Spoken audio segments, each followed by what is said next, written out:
Yeah, so it's basically just like that bass. And the thing about like distorting bass is that like I distort my basses to all fuck. Like my bass, like this is there's two layers of trash on here. There's an OTT, there's distortion in serum.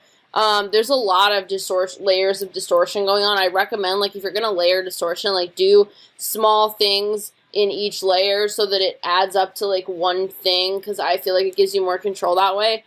But then I'll layer it with a sub that's just like a clean sine signal, so I still get that heavy bass, but like I can also have like the super fucking crazy distorted sound. I recommend to anyone for any style of bass music, even pop music, like any style of music, to separate your bass synth from your sub bass, because then you can process your bass and do crazy things with it that will sometimes sacrifice the integrity of that clean sub signal, if you're doing that and they're in the same layer. It just gives you more control, which is really what you want.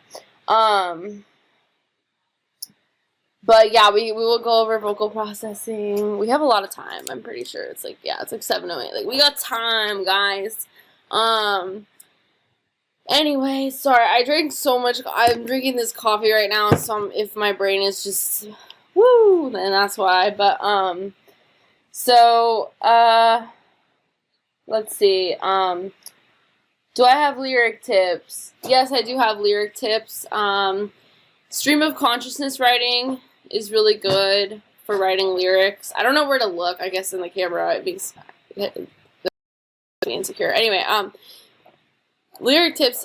Yeah, just like, I don't know. I have in my notes app on my phone, like all the time I'm writing shit down. Like I might hear a phrase from something, or like I might hear a lyric or a phrase that I really love, because you have to remember, like, we find inspiration from other things. So if you hear like a lyric that you really love, that's totally fine to like write it down and kind of create your own version of it. Obviously, like, don't just copy the lyric, because that's whack. But like, it's totally fine to take inspiration from it and like kind of create your own version of it. And then I think like a lot of times when I'm writing lyrics, I'll like stream of consciousness write. So I'll have these like, when you look at like my lyrics, I'm not going to show you because some of them are like really negative and like angry and sad, but like when I'm writing in my notes app, I'll have like a note, and there's like a paragraph, and the paragraph is just like me talking to myself. It's just like whatever's coming off my brain, like if I'm like mad at myself or sad or like happy, or if I'm experiencing some sort of like intense emotion, I'll usually just like get on there and I'll start typing and I'll like write out, it's like a diary or whatever. And then usually like I'll pick out certain things from there or certain thoughts that I have and be like, damn, that would be a really good lyric, you know? And so it kind of gradually develops. And I think like I never write lyrics without having music personally, just because like I love to write like the flow of lyrics over music, and a lot of my music has like very patterned synths. And like one of the things when you're writing like dance music, especially with dance and pop music with like lyrics, you want the synth and the lyrics to be like two halves of one whole. You want like them to complement each other. You know what I mean? Like you want there to be a conversational dynamic between the two. So like a lot of songs that are really, really cohesive and like well put together, you'll notice that like the synth and the lyrics, like the lead synth and like the lyrics, they coincide, they coexist together, because it's like one song, you know, and they're two halves of the same whole. I think that that's really something that you want to go for. But yeah, as far as writing lyrics, like I write a lot. I think a lot. Like I'm a very like thoughtful and like I'm a very thoughtful person. I think so much. Like I always am overthinking everything. And I used to love to read. I don't read as much anymore, but like I love books. I love like just reading random shit online. Like I'm so always reading. Like I'm always fucking reading something. And so I feel like for me, the easiest way to like come up with lyrics is just to write. So I write all the time, and I think that that's important because you never know where that inspiration is going to come. Like, your songs are like, think about like in ancient Greece or ancient Rome or whatever, when they build a sculpture. So it's like, it starts off as a wood, or not a wood block, but like a marble block, right? So it starts off as like a marble block, and like you're slowly chipping away at it until it becomes like a fully formed figure, you know? And like a song is the same thing, where it's not just like you have this like perfect cadence and rhythm and, you know, verse, chorus, verse structure. It's like, usually you'll have like one idea or a couple ideas, and you'll have to kind of like chip away at them and stitch them together, and like trial and error. Like, I'll leave music looping for like, when I'm writing lyrics, I'll leave music looping for like 2 hours, and I'm just listening to the same loop over and over, thinking about the line. Also, when you're trying to rhyme, like, look up rhymes. Look up rhymes for the word you're trying to rhyme, and you'll be surprised. You'll find words you didn't even think of. And, yeah, but that's kind of my process with writing lyrics. God, I drank so much coffee.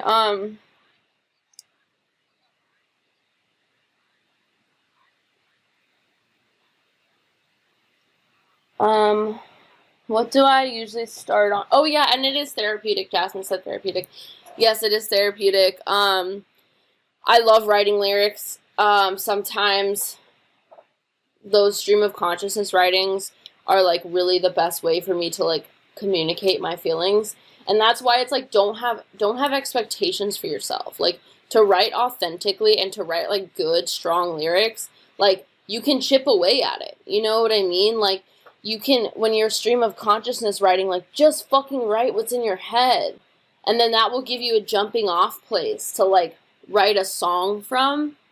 But like, if you go into lyric writing with like, oh, I expect it to be this like perfect structured thing right away, like, you're going to get disappointed and you're going to get resentful, and you're not going to be able to create because you're not creating from an authentic and inspired place.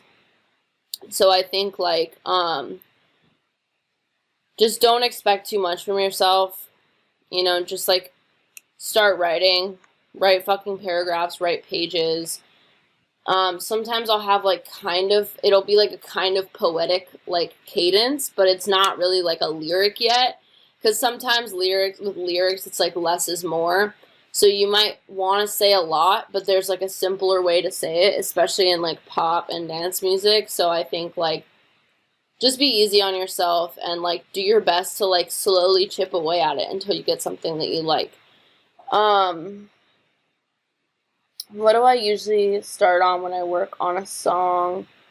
The drop. I never start on the drop. There's been a couple times, like my song Akuma, I think I started with the drop, because that was just like a random, like, inspirational moment I had, which I rarely ever have. Make your music stand out, get more views, and way more engagement. Bring your music to life. Get Music Visualizer in every format, even for social media. Get started today. The link is in the description.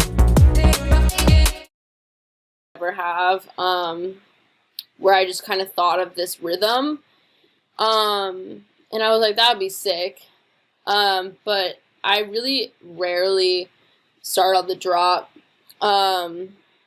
unless I have like a really cool sample or something that I'm like, oh, this is gonna be sick in the drop. But I don't know, I kind of like, it's hard to say, because sometimes I'll start on something with the intention of it being an intro, and that ends up being the drop, or like vice versa. I start on something with the intention of it being the drop, and then it turns into the intro. And I think it's important to like not place those expectations on yourself of like, this is the drop and this is what it's gonna be, because like, that's how you start hating your music. Like, my song Human, I fucking hate that song, and I literally cannot find it in myself to like it, because I expected it to be so much different than it was. And so now when I listen to it, I'm like, man, fuck this song, because I literally wanted it to be something else. I wanted it to be something different than what it turned out to be, you know? So just like kind of let your creative process be what it is, and let things be what they are. So if you like are working on an intro, and that intro kind of sounds like a drop to you, like, and you make it the drop, like, so what? Like, it doesn't matter. Like, music doesn't have to be anything. Like, it just is what it is. And you're going to create what you're going to create. And don't place these crazy expectations on yourself, because I don't know who the fuck said this. It's a famous quote, though. But, like, expectations always lead to resentment. They always do. And that's not just in music, but in life. Especially in fucking music. Sorry, I drink so much caffeine. I drink a Rockstar, and then I drink and I'm drinking a coffee after. So, my apologies. How do I use reverb when layering synths, pads, pianos, etc.? Okay, so basically, let me just pull up an EQ really quick. So what the fundamental thing behind mixing is that you are, like, think of everything like toys in a box. Like, you have this box, right? And you need to place everything in the box in a way, like, the law of, basically what I'm trying to say is, like, the law of matter applies to music, because my brain, because sound waves exist in real space and time. So they exist, like, even though you can't see them, like, they have physical space that they take up. So when you're mixing, like, basically our ears, like our human ears, biologically can't hear low frequencies very well, just because we don't need to. Like, when it comes down to survival, like, it's all a survival thing, like a primal thing. That's why we can hear highs so well, because the baby cries at around 5K on the frequency spectrum. So, like, biologically, our minds are more attuned to hearing higher frequencies, because it's a survival tactic. You know, back in the fucking caveman days, when, like, you'd be sleeping in your cave and, like, a fucking tiger comes in and, like, tries to take your baby, like, you gotta hear when your baby's crying, you know? So that's why, like, biologically we're, like, more attuned to hear that, and lower frequencies not so much. But which is why a lot of times if you have a lot of layers in the, like, lower frequencies, they can get really convoluted and hard to, like, discern, like, what's what. So basically what you want to do is kind of around here, like around 350, this whole area right here is kind of like, I'm gonna make this a little bit smaller. This kind of area, like right around here, is really where most of the mud sits, because most of your, like, mid synths are sitting around this area, and then your bass is like sitting around from, like, well, your subs here, and then your bass is like here.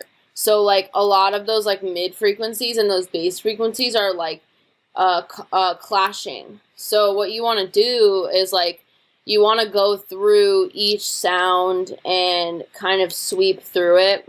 And I'll go through this again when I go over the vocal processing and show you, like, an example of it. But you want to kind of just sweep through the frequency spectrum and find those, like, really loud points of resonance that just are, like, glaring, ugly sound. And you'll know when you hear it, because it makes your ears ring. It's like a horrible sound. And you want to take those out. And when you take those out, it'll allow for you to, like, place things on top of each other better. Also, panning is a huge thing. Like, again, this session is not mixed. This session is just a production session. The mix, it was done in a separate session. So a lot of these aren't panned properly, but typically what you'll see me do is, like, I'll take, oh, that's what oh wait, they are panned. Okay, I lied. Sorry, I was looking at the basses. So, like, for example, this synth, I'll solo these really quick so you could hear.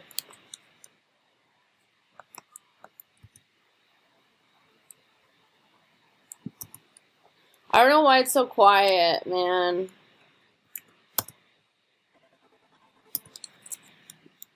Dude, my CPU is just not, we're not friends right now. I'm sorry about my CPU. I don't know why it's fucking up on me right now. Dude, it's like chilling at 50%. Okay, I'm gonna give it a second to chill the fuck out, and then I'm gonna try to illustrate this better. But you can see here on the side, like I've panned this one 13 to the right, and I've panned this one 18 to the left. And with panning too, like you want to remember that like we are trying to create space and dimension out of it's like we're trying to it's like you're drawing a 3D picture on 2D paper. So that's kind of what music production is, where it's like we need to create that dimension. And when you're panning, like there's no physical space for you to like move things left and right. So basically what it's doing is it's turning down on the left side and turning up on the right side. So you don't want to ever pan things equally. Like you can pan one thing at like 15 right and then the other layer at like 17 left. But those discrepancies will help create more dimension and allow your sounds not to clash as much that are in the same range. Like I have like 3 layers of this art, like 1, 2, 3. There's 4 layers of this art. But they're all slightly panned differently, and they've all been like EQ'd and stuff, so they're not really clashing. And that's really what you want to do is in terms of like layering. And with reverb, like reverb's totally fine to add, but what you also want to make sure with reverb is that you're EQing after you put the reverb on, because reverb can also add a lot of mud. At least in my experience, it does. So like just copy and paste another EQ after the reverb. You can never have enough EQs. The Ableton EQ8 is like super transparent. Like I'll have it, a lot of times I'll have it like right after the synth, I'll have it after the reverb, I'll have it after the saturator, I'll have it after everything, kind of like in the middle of every processing step, just so like I have more control over the sound and I'm cutting out all the resonance and all the shitty mud frequencies. And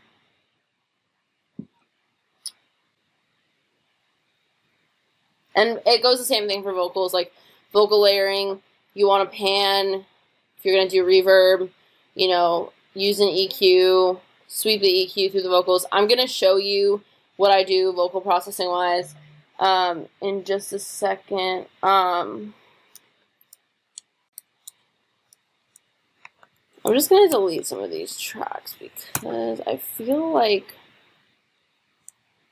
they're causing, there's no reason for them to be there. Okay, cool. So, sorry, I'm reading these comments, guys. I'm reading them on my phone. Give me 1 second. Yes, your daily journal can be inspiration for your music production. How do I battle with not liking a song and still having the courage to release it?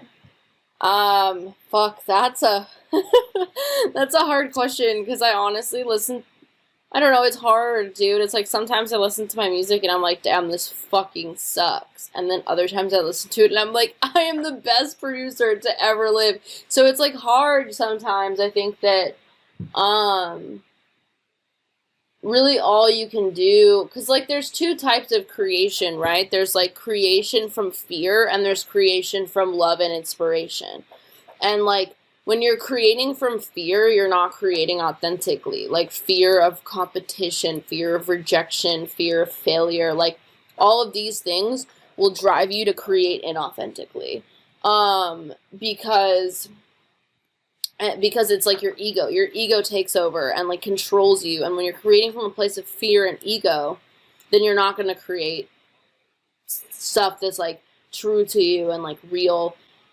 And I think like it's hard because you're always going to be biased to your music. Like some of my music I do listen to. I've been producing for almost 7 years now, and I really am still barely getting to the point where I listen to a song and I'm like, I really like this. Like, I think that the more I get in touch with myself and the more I understand myself and like learn to channel my creativity in an authentic and like real way, I tend to like my music a little bit more. Like Fallout, my last release, I do really like that song because I feel like it's very raw and it's very real and it's like very much I didn't intend that to be a drum and bass song. I had no expectations for it. I just went into it producing like some fucking lo-fi kind of pop emo stuff, and then it just turned into that.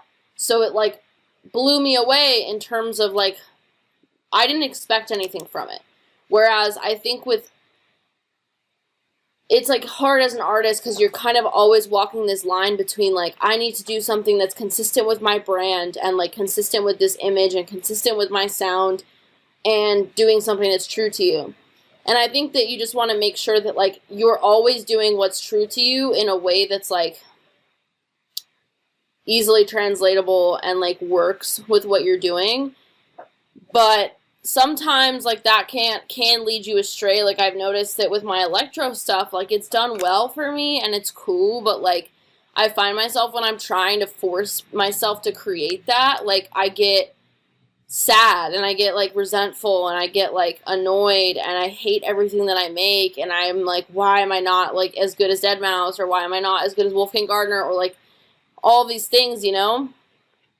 And I think like that the worst thing you can do is expect yourself to be something that you're not going to be, or you can't like hold yourself to a standard that you can't, you know, ever meet. So I think I'm not Deadmau5 and I'm not Wolfgang Gardner. Like I am me. So I'm going to do what feels right to me.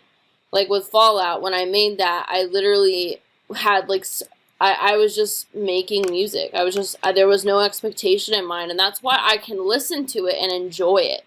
And I can be like, damn, I actually really like this song and I'm really happy with how it turned out. Because I didn't sit there like I did with Human thinking this has to be like a fucking electro house banger, you know? So I think like the best way to still, sorry guys. The best way to feel comfortable with what you're releasing and feel good about releasing it, I think, is just to create from a true and authentic place. Do your best to be as consistent as possible, but obviously don't do that at the expense of your authenticity, if that makes sense. Because like marketing and branding and like creation are so like they butt heads so much and they go head to head so much, and they're so like it's so funny to me. Like it's silly because it's like people want to market and brand these like real artists that are like doing what's true to them, but sometimes like doing what's true to you is not always being like exactly consistent with one sound or one style. So I think like you have to find a balance between the two, but I don't think that it should come at the expense of like your authenticity, if that makes sense. Sorry, I'm like, my brain is, I feel like I'm not explaining this very well. So if I sound dumb, I'm sorry. Yeah.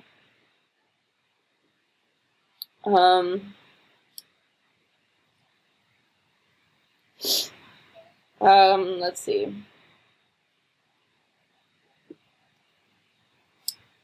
Sorry, I'm reading these comments.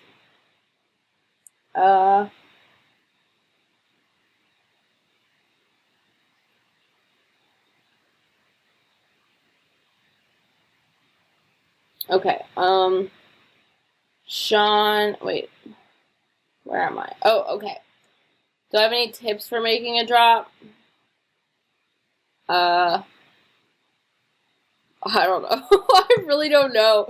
I'm way more of like a composer than I am like a EDM dance music banger creator. Like a lot of my best drops have just come from like, luck and just like trying and experimenting, trial and error, and then like, you know, something works. Or like, I think the best advice I could give for a drop would be like, when you have an idea, keep that idea. Like my songs used to be all these fucking ideas that made no sense together. Like with Fuck My Nose Up, for example.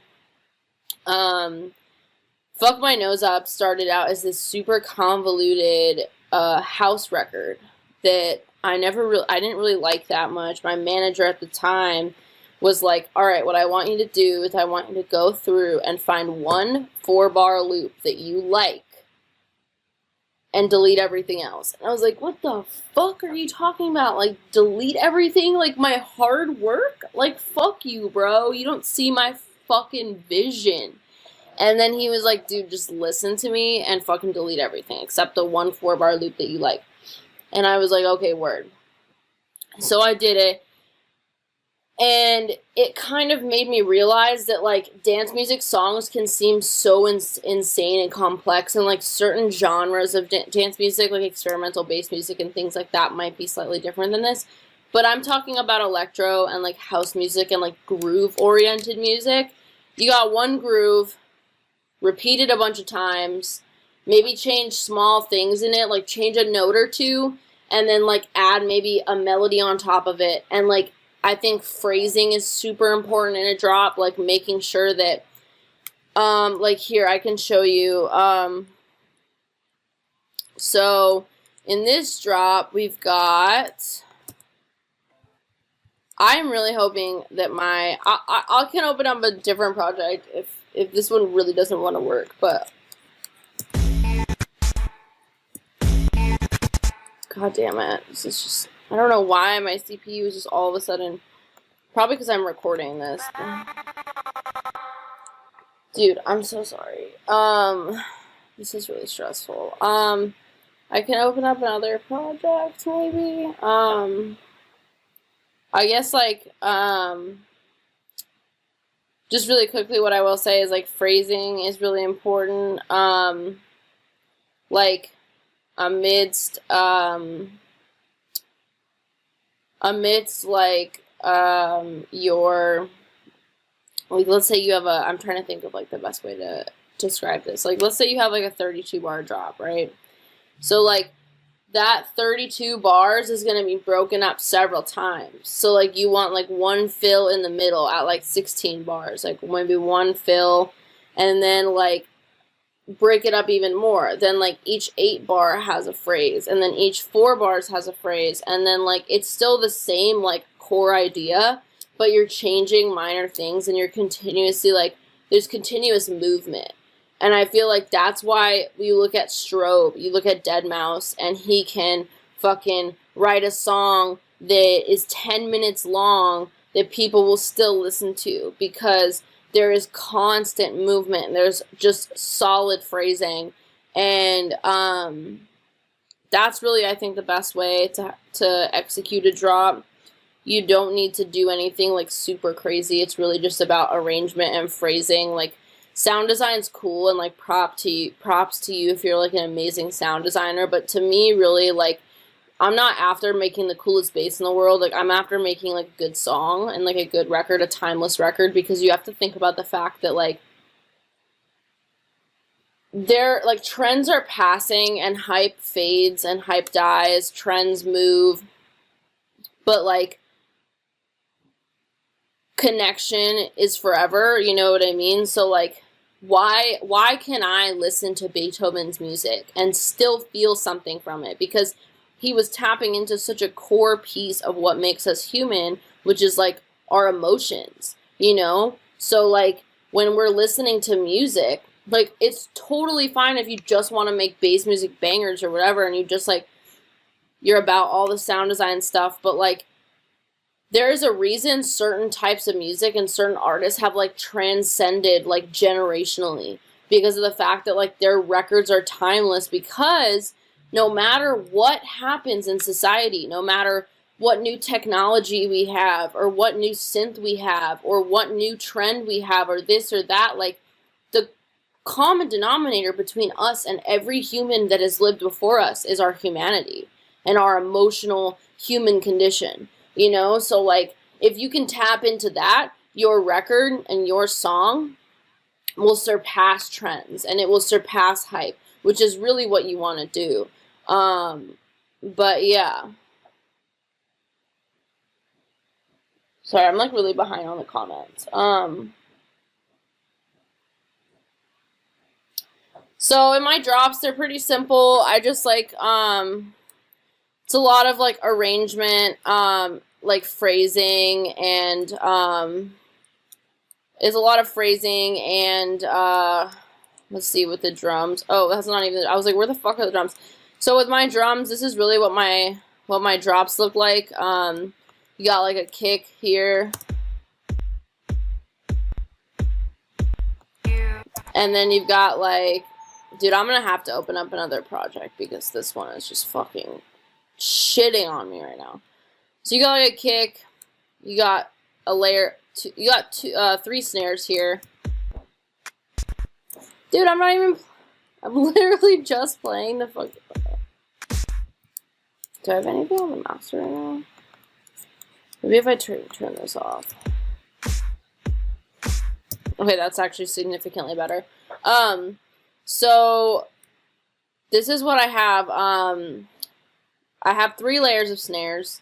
And I'll typically do this because like one snare will be like kind of the lower, like more like taily, long tail snare. And then one will be like a really tight, I think that's this one, the really tight one.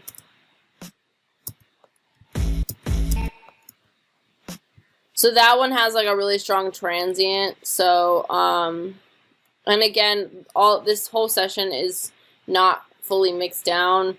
But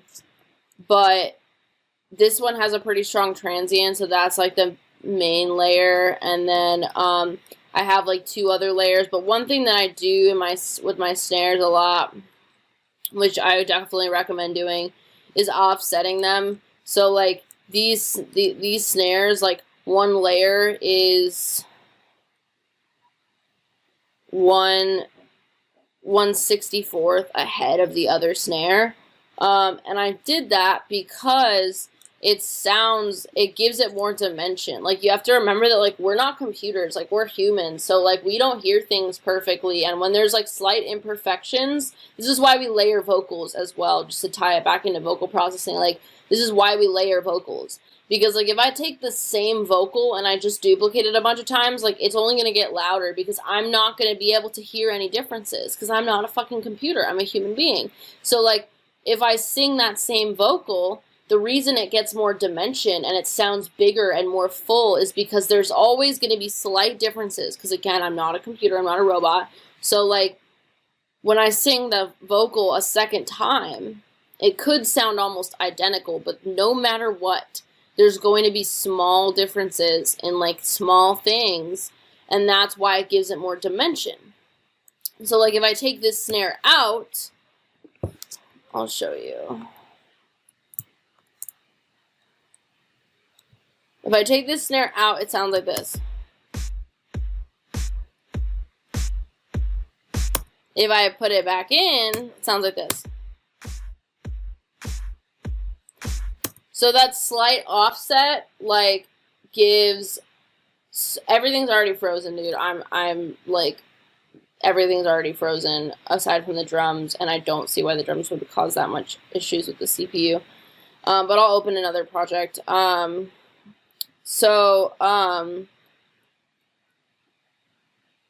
Yeah, sorry, I just spaced out for a second. But, okay, so,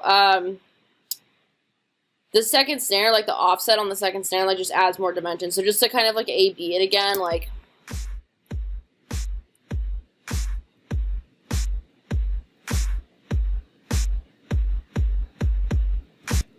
So that's, that really gives it more dimension, and I highly recommend doing that if you're trying to give your snare some, like, meat.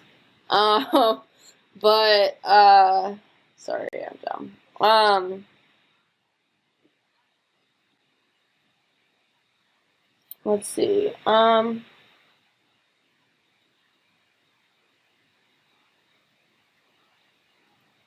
Lachlan, let's see, said, sorry if I, oh my god, I'm so behind on the comments, guys, I'm so sorry, I just want to be, like, as thorough as possible.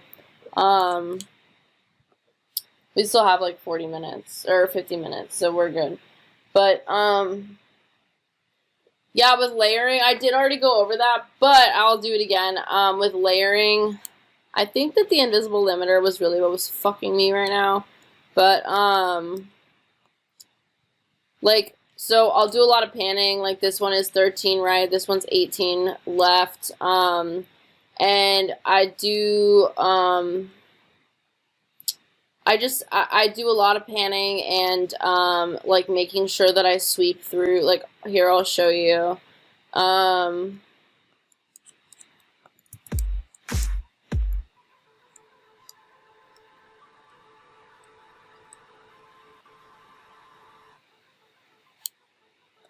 This one's super distorted. Hopefully you can hear it okay. It's pretty quiet because it's a quiet layer. But basically what I'll do, like, let me just loop this little guy right here. So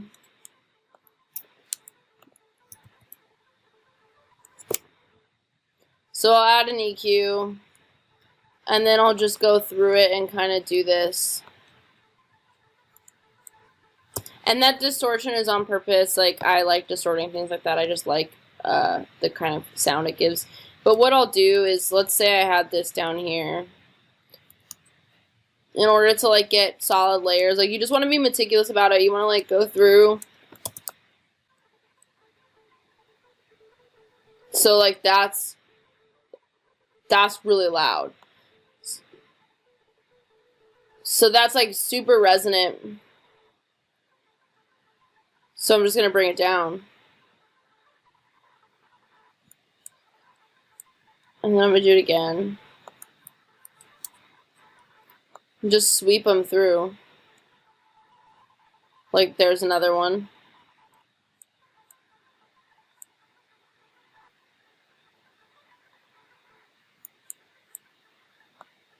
And then it will just give you, like,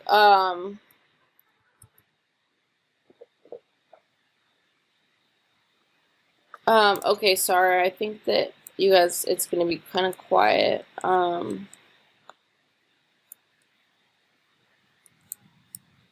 Sorry, I just wanted to make sure that, everything was being captured.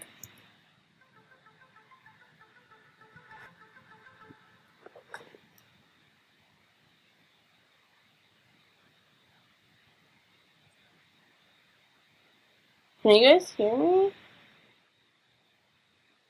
I don't know why it's so... I hate technology. Hold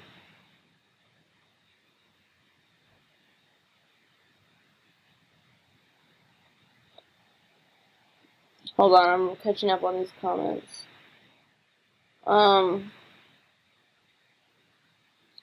Fuck. Sorry, I'm reading these comments. Sorry, I'm such a fucking idiot. Yeah, but that's basically what I'll do with layering. Like, I'll really just, like, go through and, like, sweep and try to find those, like, points of resonance and just, like, EQ them out and, like, get rid of them. And then, like, that's really how to, and then panning and, making sure things aren't too loud and, yeah, having different octaves is good too, like having one that's like a higher octave, one that's like a lower octave, so that like they're not sitting in the exact same space, because again, like with layering, you just want to make sure that it's not sitting at the exact same space at the exact same time. So there's ways to combat that, aka panning is huge, because like panning gives you like space between two layers that might sit in like very, very close ranges, things like that. But, yeah, I hope that made sense.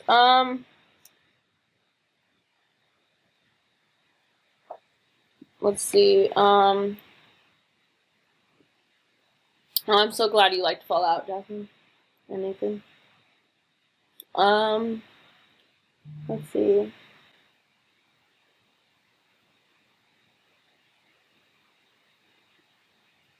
I think I have to bring this up a little bit more. Okay.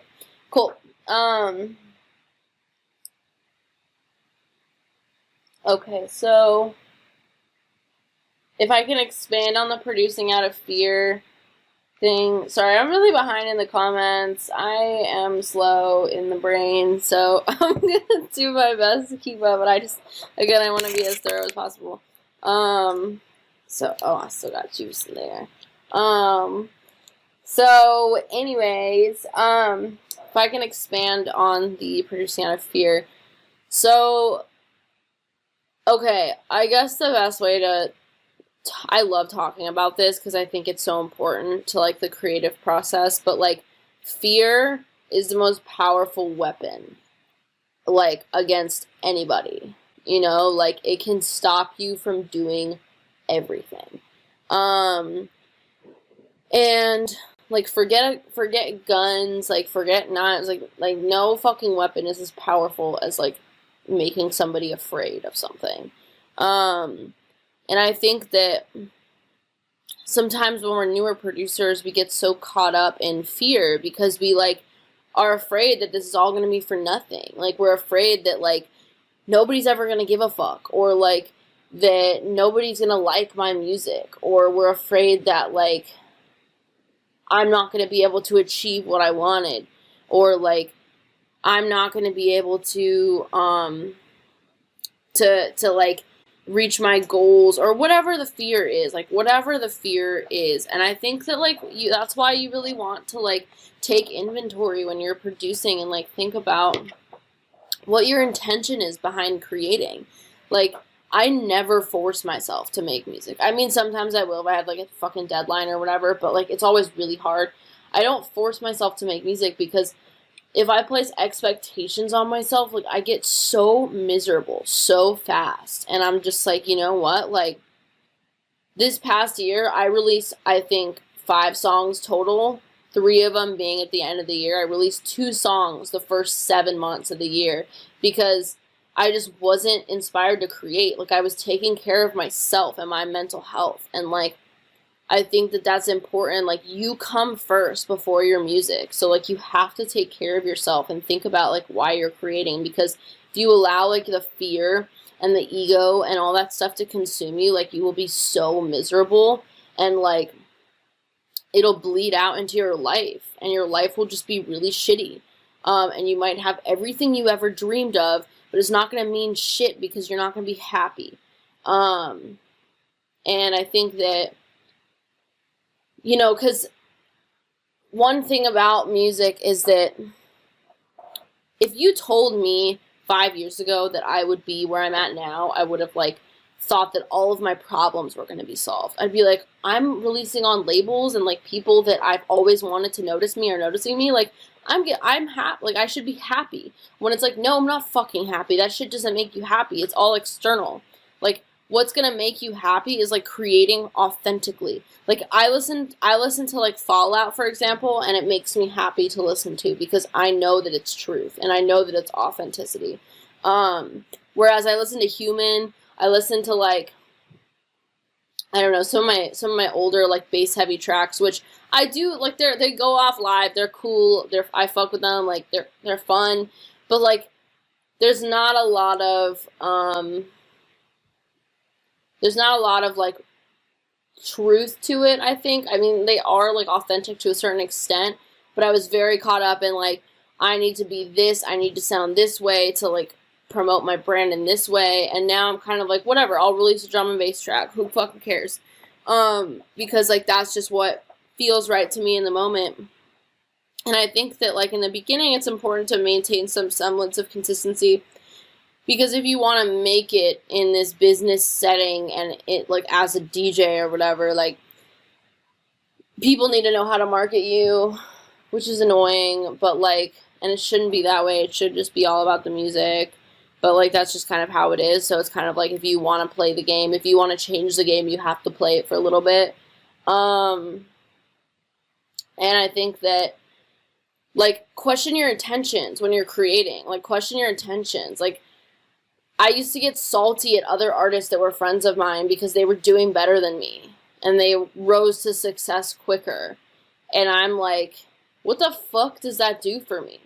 What the fuck good does it do for me to sit here and be like, oh, well, they're playing this, like, have this sense of entitlement, like something's owed to me because I'm, like, a good producer or because I think I deserve it. When it's like, no, like, nothing is fucking owed to me at all. And, like, the best way to speak to people, the best way to grow yourself is to, like, question your intentions and be like, am I making this because I want to one up this person? Or am I making this because I'm afraid that people aren't going to fuck with me if I make what I really feel like making? Or am I making this because it feels right? And am I making this because it makes me feel good? And it makes and it speaks to me, you know? I think that that's kind of the difference that from producing with fear and ego and inspiration and love, because your ego is a survival tool. So your ego exists for a very important reason. Your ego exists so that when you start to feel like shit about yourself, your ego steps in and is like, no, I'm the shit. Like, I'm better than everyone else. Fuck everyone else. I deserve this. Like, this inflated sense of entitlement. Like, that's your ego stepping in to try to protect you from hating yourself and, like, self-deprecating. And I think that, like, make your music stand out, get more views, and way more engagement. Bring your music to life. Get Music Visualizer in every format, even for social media. Get started today. The link is in the description. At a certain point, it can get really unhealthy to allow your ego to run you. And I think that, like, questioning your intentions when you're making music and, like, kind of trying to become aware of that side of you is key to creating, like, authentic, like, real music. Let's see.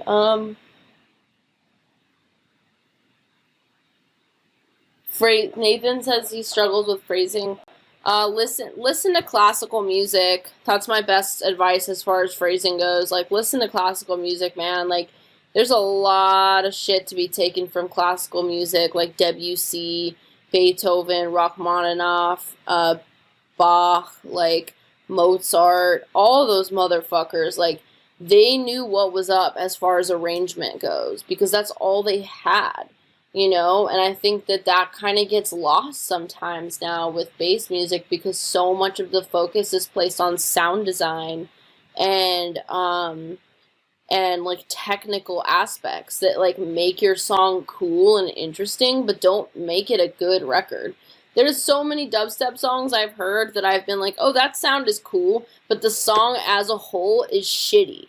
You know what I mean? And it's like, that's why I think that, like, composition and arrangement and writing are 10,000 times more important than sound design and mixing.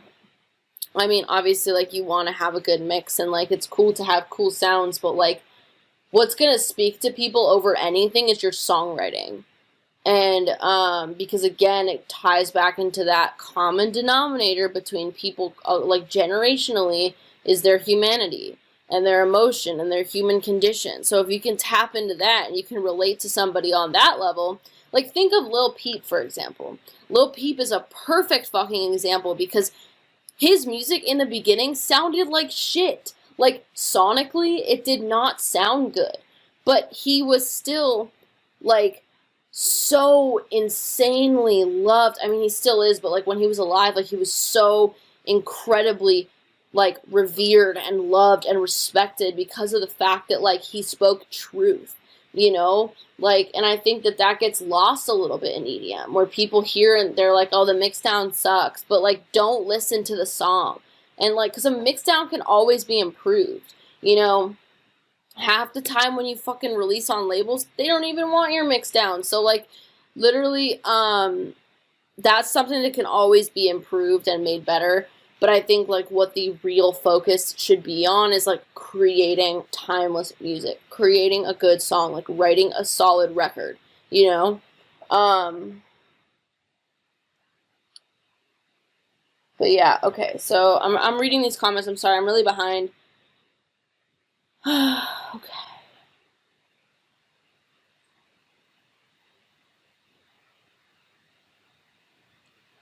It's okay, Jasmine. I'm not good with sound design either. I mean, And it's like, if you, like, use presets, if you use samples because you're not, like, the best sound designer, like, who fucking cares? Like, no, like, anybody that talks shit to you for using a preset or a sample is an idiot. Like, they're a fucking idiot. Like, literally, they're probably some, like, salty, entitled little bedroom producer that's fucking mad because his mom won't make him chicken nuggets or some shit. Like, don't listen to those people. Like, they're just looking for a chance to tear you down because they, again, are run by their ego and they have a false sense of entitlement, and you don't need to listen to them. Create however it feels right to you. If that means you use a factory Serum preset, fucking go for it. Who cares? The preset did not make the song for you, so why does it matter if you use a preset? The sample or the loop did not make the song for you, so who cares? Who fucking cares? I'm sorry. That shit makes me mad, but, like, you know, whatever.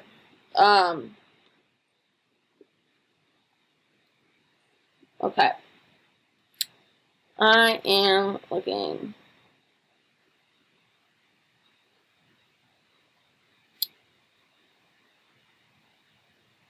Yeah, I'm glad it's helpful, Dylan.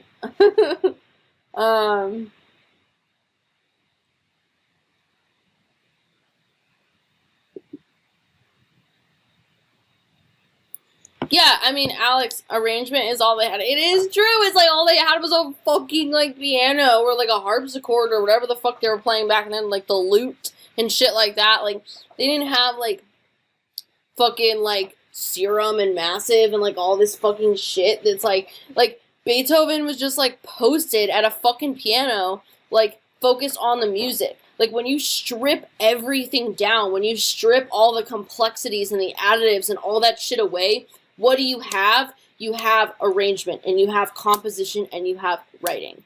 And, like, that's the core of music. Because music, good music, existed long before Serum, long before Massive, long before Ableton's EQ8, you know what I mean? So, like, just remember that's the most important part.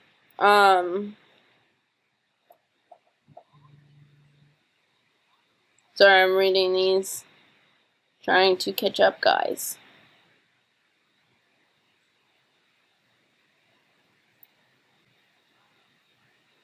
Yes, you're correct, Josh.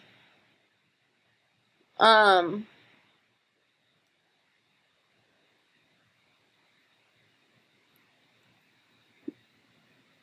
I'm just trying to catch up with these.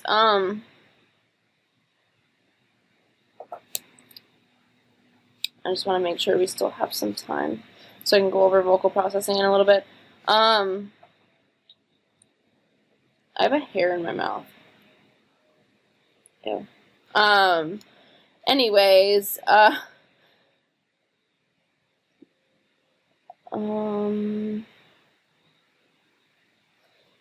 I mean, like, using better sounds when somebody tells you that, like, you can, like, sample selection is important, because obviously, like, you can't polish shit, so, like, I can't use shitty snares in,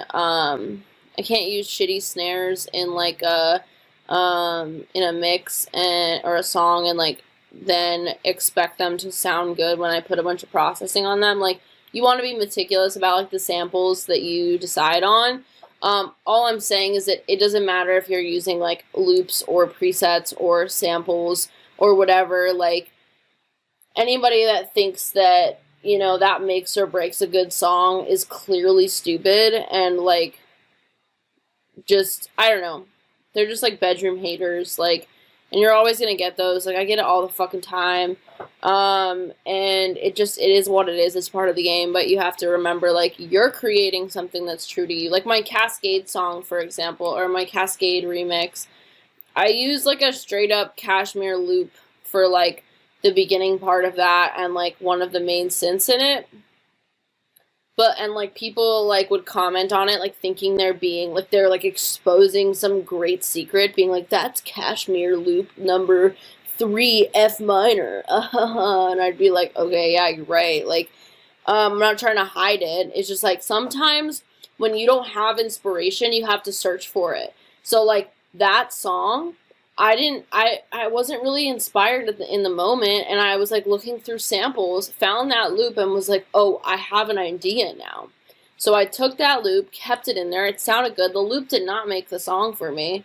And I think like that's okay, you know? Like it's really important to find inspiration where you can get it, because inspiration sometimes comes so few and far in between, especially when we're stuck in a fucking pandemic, you know? Like it's not easy. And if something inspires you, if you hear a loop or you hear something that like inspires you, like use it.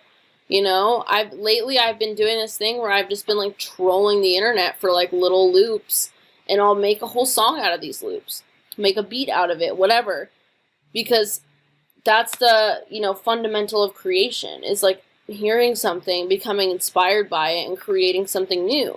So that's why I think it's a bit silly when people hate on other people for using presets and samples and loops and things like that, because it's just like, so you expect everyone to create everything from nothing?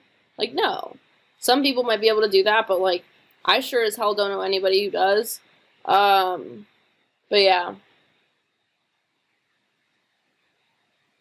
Is that Swarm?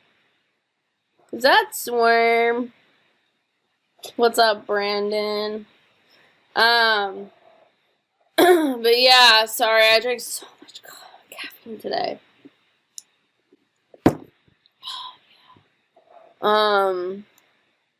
Okay. Alright, so, yeah, I just want to reiterate, like, the most important, like, fundamental thing about music production is your arrangement, your continuous, like, look at Strobe, like, literally listen to Strobe. Like, Strobe is one of my favorite records. I literally listen to it on repeat probably at least 4 or 5 times a day. I love that song, but, like, the reason Deadmau5 was able to make a song that's 10 minutes long and completely engaging all the way through is because of the movement. And also, like, you don't have to have, oh, this is something I talked about recently, but you don't have to have, like, all these crazy different drops from each other.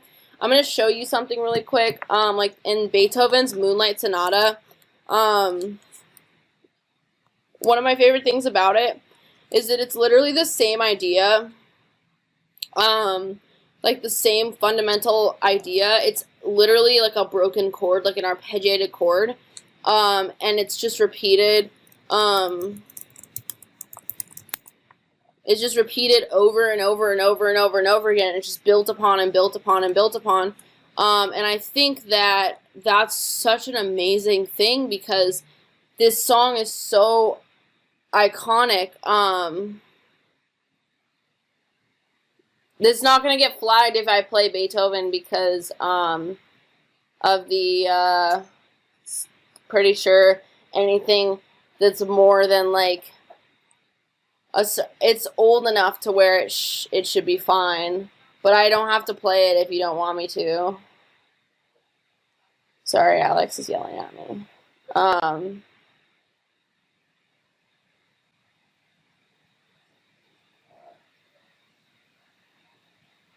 Yeah, I fucking knew it. Aha. Okay, cool. So I'm gonna play this really quick. I think it's the verse movement. Okay. So this is such an incredible. I'm gonna show you actually the MIDI. Like, this one actually is cool because it has the MIDI. But here I'll mute it if there's an ad, just so like this doesn't get flagged.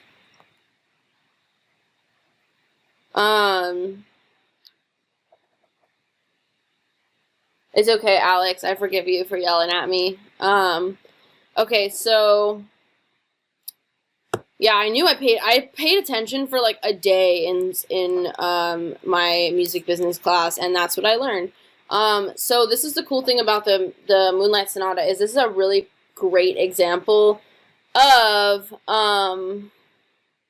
the repetition. Like, remember when I said earlier about like fuck my nose up, how I had like one 4-bar loop and I just repeated it over and over and over and like expanded on it in small ways. But like the Moonlight Sonata is a really great example of that because it's literally just one broken chord the entire time with like minor differences, and it's like 4 pages of music that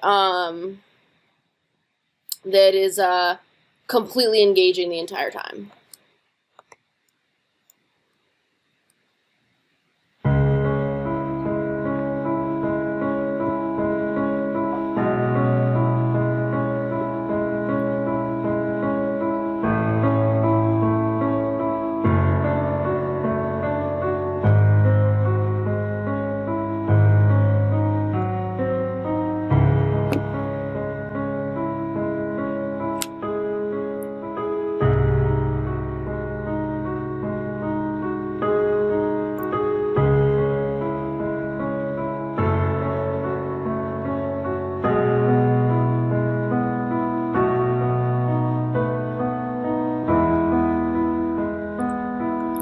This is also a great example of layering. Like, you have the melody, the da-da-da, and you have, like, the arpeggiated chords underneath, and then you have the bass. So, like, even though this was written for a piano, there's still, like, layers that complement each other, which I think is an interesting note. But,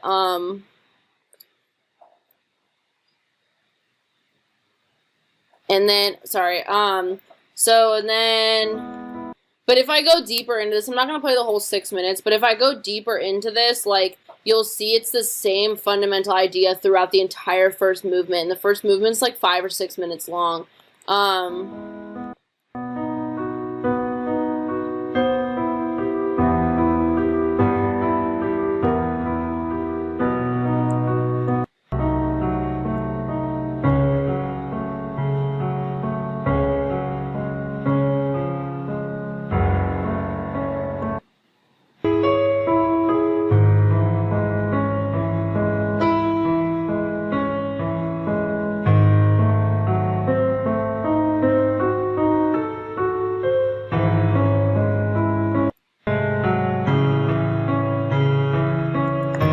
So yeah, that's just a point I was trying to illustrate as far as like arrangement, phrasing, and like voicing and things like that are like key to like translating the like communicating the message that you want to communicate. Like, you don't need to have all this crazy sound design and like all these crazy new sounds and things like that. Like, you just need to have continuous movement surrounding one fundamental idea.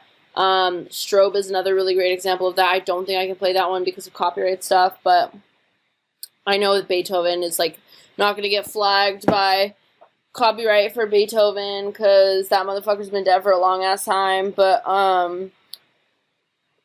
yeah, so yeah, sorry, my brain just completely disconnected. Yeah, Beethoven was posted up at his piano, just writing that shit, you know? And the cool thing, too, is that those people were just as human as we are, you know? Like, Beethoven is a fucking genius and has shaped music, like, generationally. But, like, if you look at, there's pictures of Beethoven's manuscript that you can find online that are, like, it'll be, like, 1 bar of writing, and then, like, 4 bars, like, completely scratched out, and then, like, 5 bars of writing, 10 bars scratched out, like. And it's just cool to know that, like, nobody's process is perfect. Like, Beethoven composed some of the most iconic music of, like, all fucking time. And still, he hated his work. And still, he struggled with finding the right notes and finding the right combination of things. So, like, it's a very human thing. Don't beat yourself up too much if you're not, like, in love with everything that you make. Yeah, listening to Strobe is homework. Also, like, as far as arrangement goes, like, if you don't understand arrangement and phrasing very well, like, copy other arrangements. Copy other things, you know? Not, like, sound for sound, melody for melody, but, like, arrangement-wise, phrasing-wise. Like, that's what I did with Revelations. I wanted to make something that was just like Genesis by Justice, and that's why I called it Revelations, because Revelations is the last book of the Bible about, like, the end of the world or whatever. And then Genesis is about the creation in the beginning, so it was kind of like a flip on Genesis. That's why I made Revelations. But I wanted to make it kind of like the antithesis of Genesis.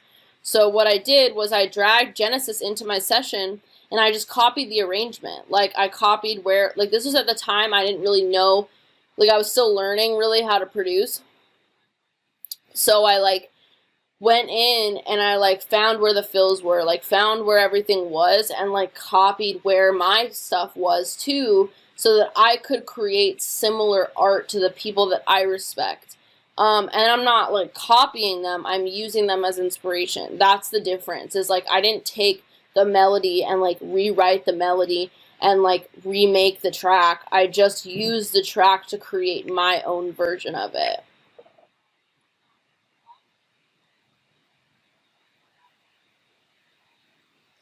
Yeah, saving instrument racks is good. I don't really do that, but I do have a lot of like presets that I've made that I'll save. It's kind of the same thing. Drum racks, things like that, to give you a leg up, because like then you're not struggling trying to find the right samples and things like that, and you can actually just jump into like writing, you know?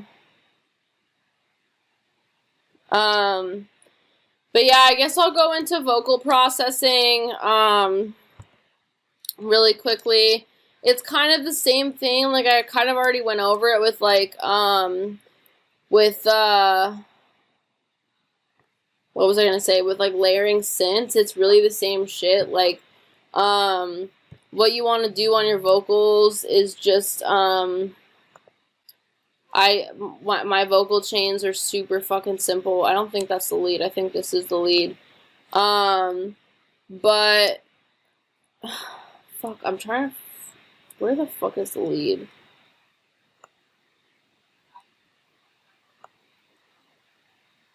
Again, this session is not mixed. This is like the pre-mix down, so that's why. So I guess I'll just show you what I did on the group. So again, what I said earlier, like this is where a lot of the mud lies. You know, actually, I think I'm gonna open up in this other session, because I think like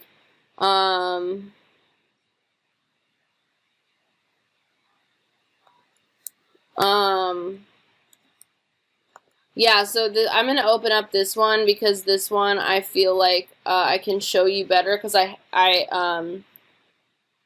did a lot of like weird shit on this session that I don't normally do. So let me just open this up really quick and I can show you really fast. God, I drink so much caffeine. I drink so much coffee. What the fuck is wrong with me? I'm gonna crash in like 20 minutes. Give it a second, guys. Sorry.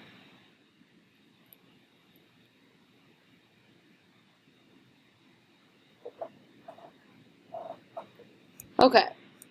This is a song that I wrote with my friend Charity is on the vocals, but I haven't processed these vocals yet fully, so I'm gonna show you kind of what I would do.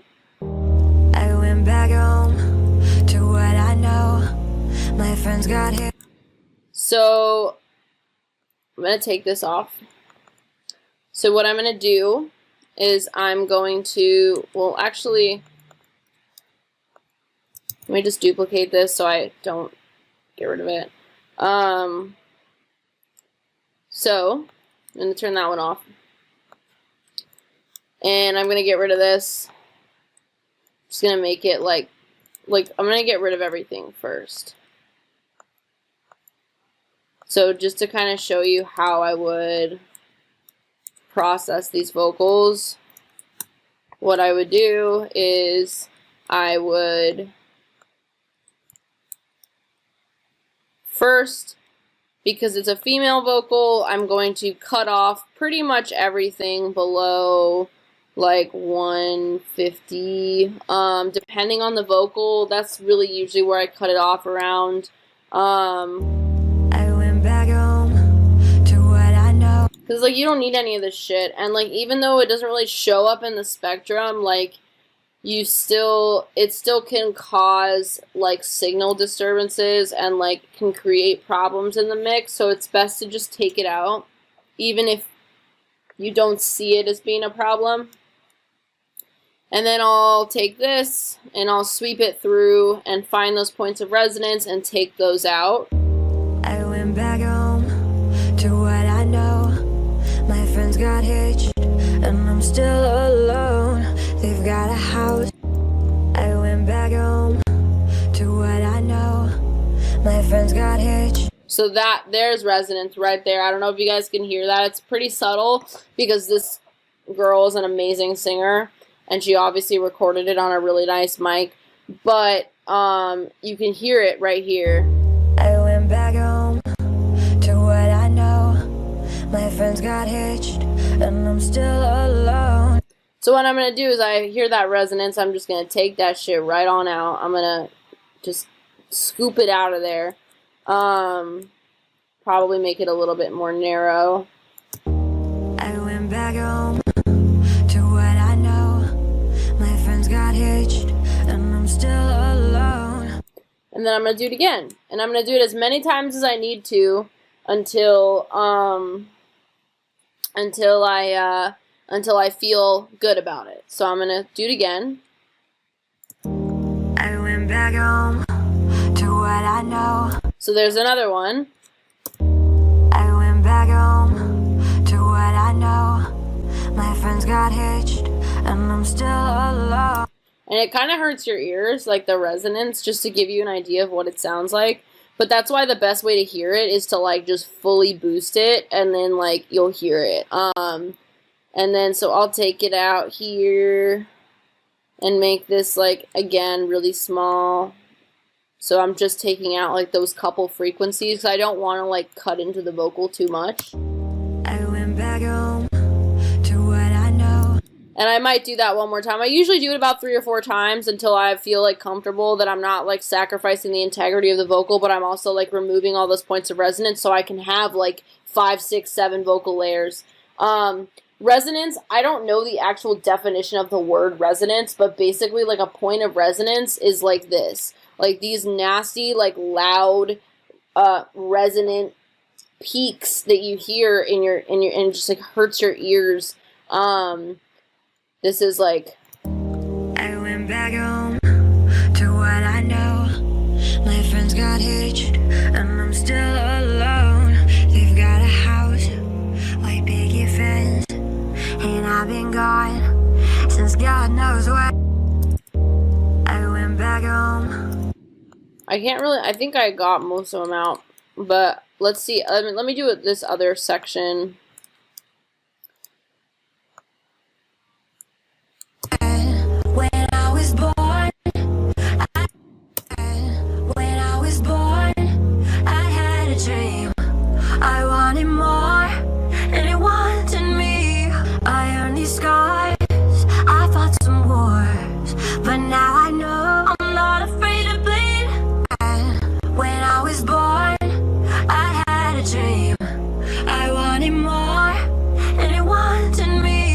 Yeah, it's kind of right around there. So I'll do the same thing, just like notch it out.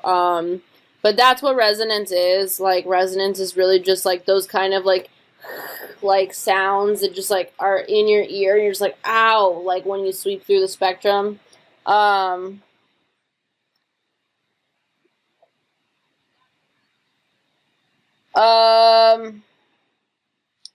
yeah, so curious to know if you no, there's no limiter on this master. It's my computer's just old and it doesn't do a lot of these things very well. So yes, thank you, Nathan. Sorry, I'm just reading these questions that I missed. But yeah, so I'll just do that and I'll have a bunch of vocal layers. So when I was born, I had I can probably, oh, I can freeze some of this stuff. But yeah, like I'll have a bunch of vocal layers, and like I said earlier, the imperfection between the layers is what's gonna give you like dimension. And then you want the lead. I'll put a little bit of reverb on the lead just to give it some space, because what reverb is a space plugin, so it gives dimension and space to your sound, because again, you're creating space out of something that does not necessarily exist in time and space yet. So like digital music, like the reason that a lot of it sounds so flat is because like it doesn't have dimension, you know what I mean? Like a lot of times, like that's why like if you don't have reverb on a sound, like it doesn't even sound like it exists, because anytime you do anything anywhere, there's some sort of reverb. Like if I'm talking in this room, there's reverb in this room. There's reverb in any room that I'm at, any outdoor area, anywhere. There's reverb. And like there's, even in silence, there's a lot of noise. Like when you go into like an anechoic chamber, which is like where they test out microphones and stuff, it's been said that like people actually go insane. Like people can hear their blood flowing and things like that, because like we are supposed to always have some level of noise behind us, because the world just is noise. Like there's always some sort of sound, even in silence, there's always noise. So I think, like you want to create like space for your sound, for vocals, for anything, and like reverb is a good way to do that. Just make sure you EQ after your reverb, and do that with like multiple layers of vocals. And then, sometimes I'll put like a layer of distortion on the vocals. I'll do like a vocoder. But really it's just layering, EQ, compression, and saturation. And I've always been told this, like always compressing my vocals at 3:1, at a ratio of 3:1. I don't know why. I wish I could tell you why, but I just know that I've always been told that, and I've always done it, and my vocals sound good. And yeah, so always compress your vocals at a ratio of 3:1. You don't want to over compress it, but yeah, that's what I do all the time. And then I'll saturate it a little bit, and that's how you get good vocals. Just fucking EQ, saturate, and compress. You don't have to do anything crazy. It's really just layering, panning, EQ, saturation, and compression. Do I support myself solely with music and production? No. When I'm actually DJing and like playing shows, then yeah, kind of. I mean, I do other stuff too, but right now, no, I have another job right now, because obviously the music industry is a little bit non-existent at the moment.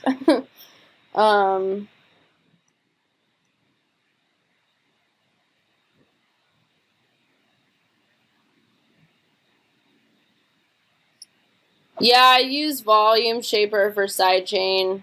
Download Volume Shaper, Shaperbox, I guess, if you don't have it. It's an incredible plugin. I don't use compression, sidechain compression, because I have so many layers that I feel like when I use sidechain compression, it just over compresses my sessions and makes things sound kind of like poop. So yeah, I use Shaperbox, because Shaperbox is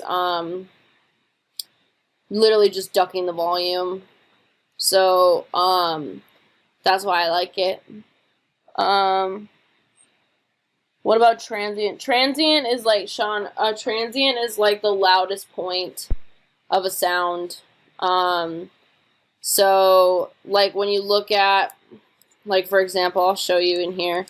Like when I look at this guy, like this sample, this is the transient, or like, sorry, the initial hit, like the initial, like, I guess I don't know what the dictionary definition of this is, but I guess it's technically not the loudest point, but it's like the initial like onset of the sound.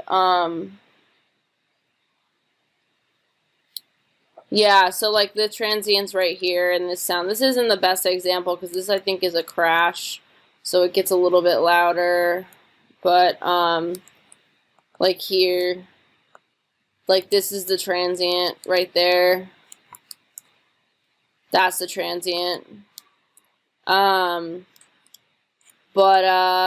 like on a snare, it'll be like the hit, like the initial like I don't fucking know what the word is. I feel like I sound so dumb right now. But yeah, so I was just freezing a couple things to kind of show you how many layers I have in this vocal. When I was born. Man, it's the recording. I'm telling you, it's been recording for like the whole time. My computer's so hot right now. It could be kind of lonely, laying awake in the night. It's fucking annoying. I'm sorry guys. My computer was fine when we tested it, but I think it's an older computer and it's just not having the best time right now.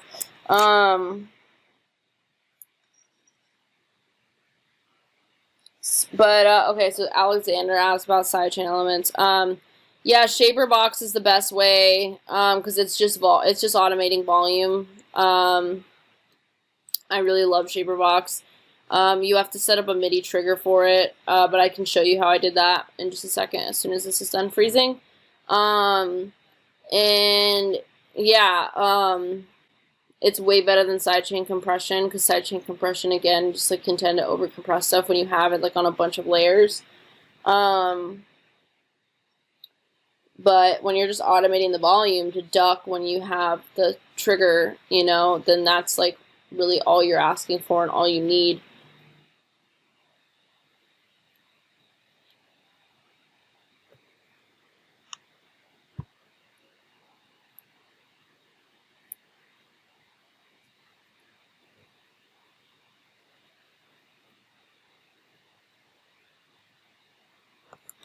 This is taking forever. I'm going to try to do this.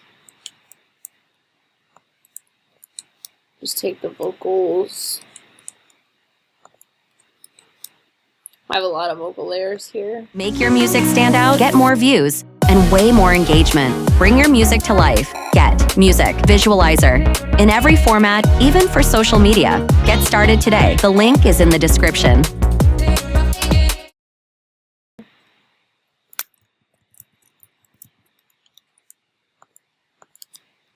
I'm still using Ableton 9. Sorry guys. This track is so long.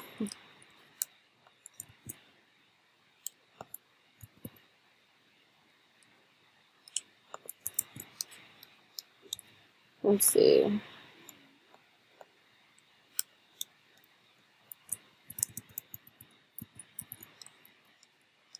My computer's just not having the best time right now. Okay, so I'm just gonna show you the vocals.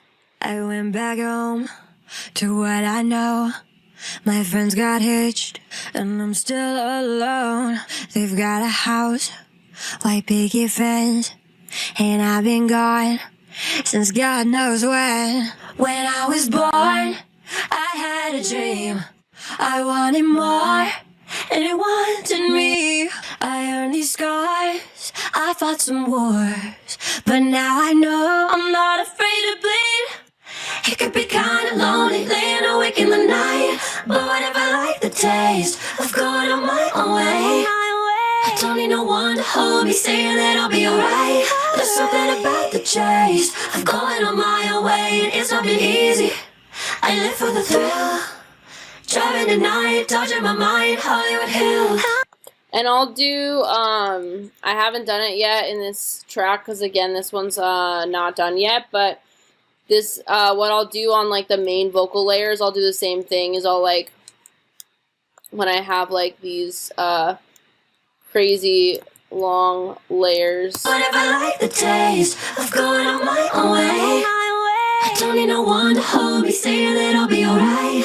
There's something about the chase. So that's a really good example of resonance, Sean.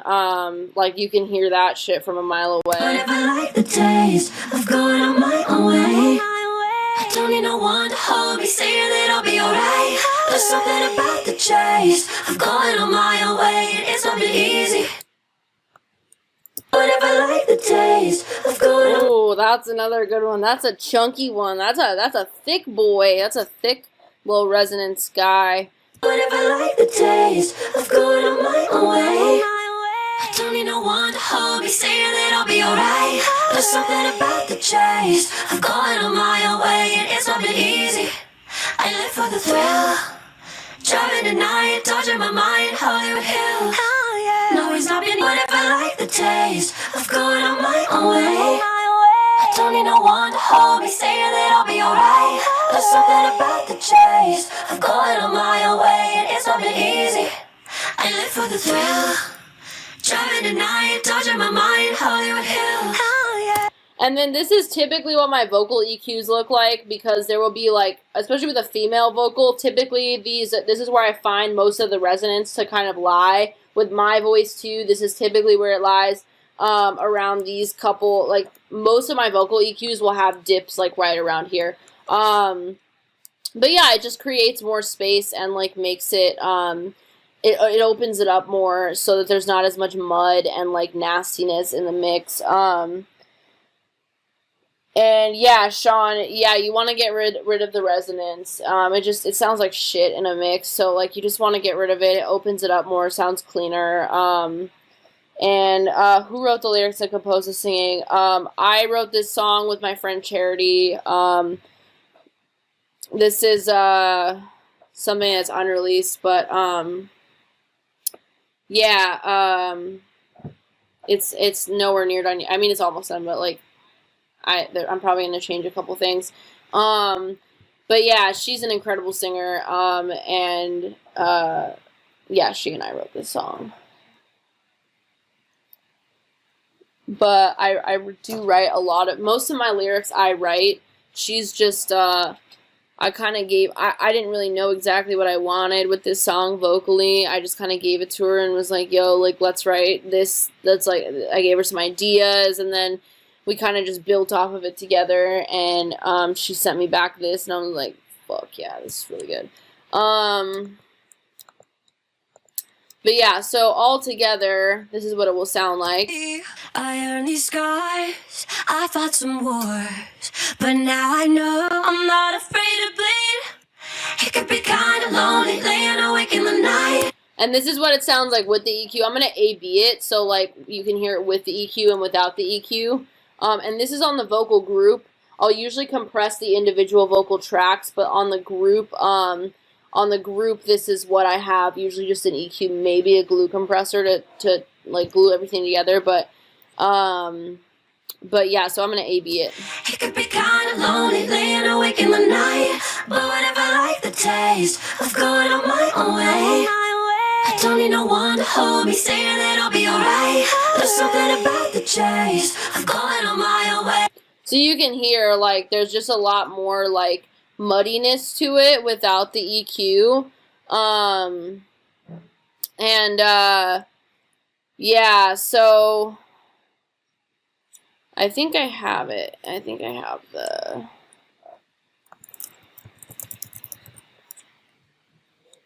I can play you what it sounds like. This is what the song sounds like, just because my Ableton's shitting on me right now.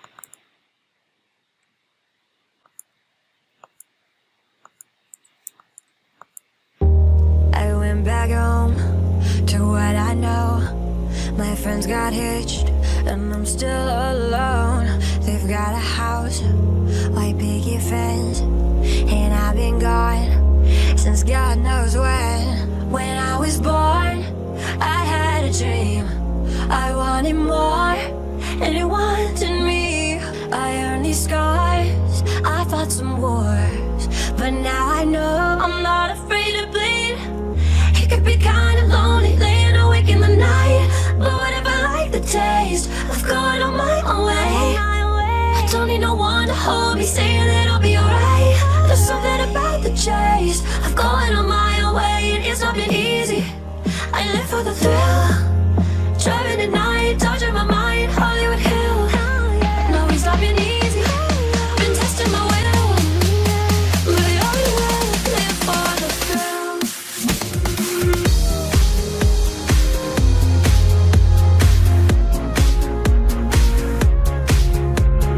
But yeah, so that's kind of what it sounds like, just to give you some context here. But no, I don't use vocal synth. I don't know how to use vocal synth. I know people like it, but I will just usually record harmonies and tune them, and then stick them in there. I've used Nectar before for harmonies. I just feel like it sounds like worse.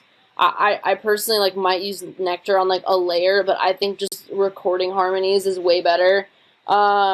Obviously, if you can't get a good harmony, like, use whatever you need to use, but personally, I like to just record them. Yes, Sean, it will definitely work on any type of vocal. This particular type of vocal, this just happens to be, like, where these resonant points lie. Typically, you'll see them in the same, around the same place, depending on the type of vocal you might have. That's why I'm saying, like, whatever vocal you have, just do this. Like, you'll find those points of resonance, like, you'll hear them, and then you take them out, and you can process them accordingly. Like, there's no one, like, set way to process a vocal, because everyone's vocals are different, but, like, in terms of the method, this is, like, what I do. So, and it will work, it will translate across any type of vocal.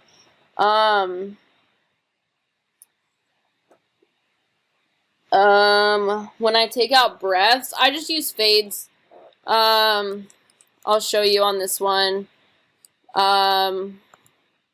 This one actually should work because it's such a small project, but, yeah, really quickly before we wrap up, I'll show you guys this. And then if you have any, like, last minute questions, let me know before we are done.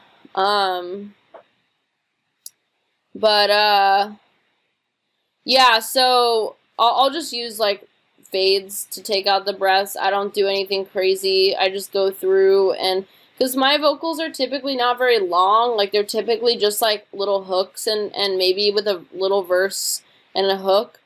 So it doesn't take very long for me to go through and, like, take out the breaths. But yeah. Actually, you know what? Hopefully this one works. If this one doesn't work, there's one more I can pull up that's actually, like,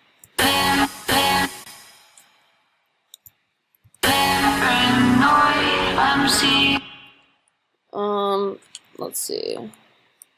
I think I might have already taken the breaths out on this one. But this one I recorded, sorry, I'm looking for it.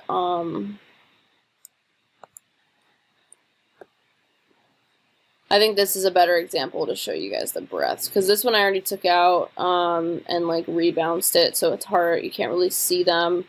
But I just started this project, so I'm going to show you this really quick, because I was actually just working on taking out the breaths yesterday or the day before.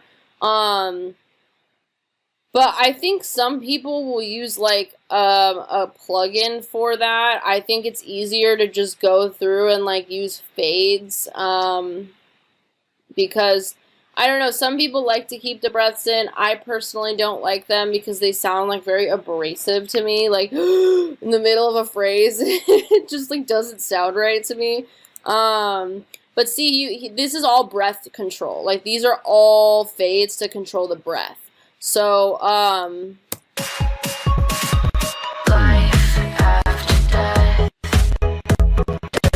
see, this is, there's some, like, this is not even, this session is so small, there's no reason it should be doing this. There's literally, it's literally one section. But yeah, so. Life after death, does it finally make sense? So that's what I'll do, like, if I had, this is where the breath is. So that's what I'll do, I'll just put fades in there to get them out. Life after death. But, yeah, that's what I'll do as far as breaths. It's really easy, just might be a little, tedious sometimes, but it's worth it. But yeah, I mean, if you guys have any last minute questions before I finish, you can ask here. But that's pretty much it. I mean, I don't really have much else to say about vocal processing. It's not like a super complex thing. It's just like you want to think about it in 3D time and space, you know, like when you go see a band, the singer's right up front, right? So you want the vocals to be like sitting right up front.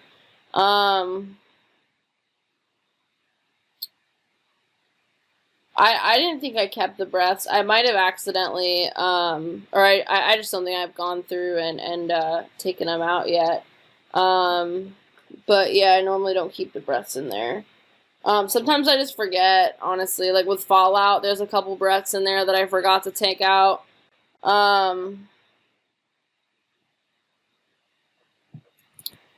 No, my buffer size is already, it's my computer is just like really hot. I think it's because I'm recording, I'm using OBS, like I normally don't have all that shit running. The biggest challenges in my first year of learning production was just learning the software.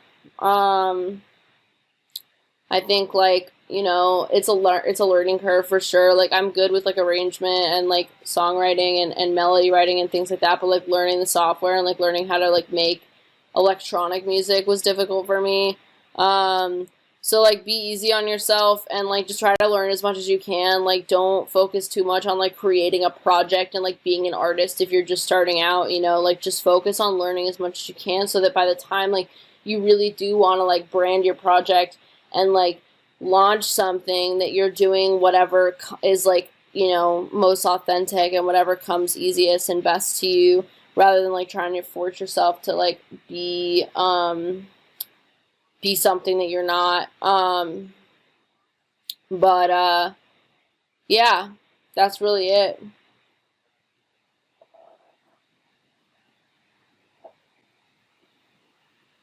Yeah. That's really all that I would say is like there's no rush. Um you know, when you're beginning, like just remember like there's no boat to be missed. There's no competition, there's no rush. Like your journey is your own and just learn as much as you can and get as good as you can and just try to be as authentic as possible. How did I end up getting to play at festivals? It just kind of happened. I think that like I would go to parties and stuff, like shows, and I would like try to meet people that like were in charge or like, you know, had some sway in the show or the industry and like just kind of built relationships with them and like kept doing my thing and making music, and eventually like they saw what I was doing and like wanted to, you know, be a part of it. So that's why I think like creating authentically is like so important, because it's like you can network all day, but if your music sucks and if it's like not real and like unless you're like an industry plant, like which you're 9 people out of 10 are not going to be, then it doesn't matter, you know? So like the music is definitely the core piece. Authentic, I mean, I explained it earlier where I think authentic just means like creating from a place of like love and inspiration, as corny as that sounds. Like it's true, like creating from a place of reality rather than like trying to be something else out of fear, out of ego, you know. That's really what authentic means to me. But yeah, I don't have much else to say. I really appreciate you guys for listening to me and letting me talk for a long time. I'm sorry my Ableton is not working as well as I would have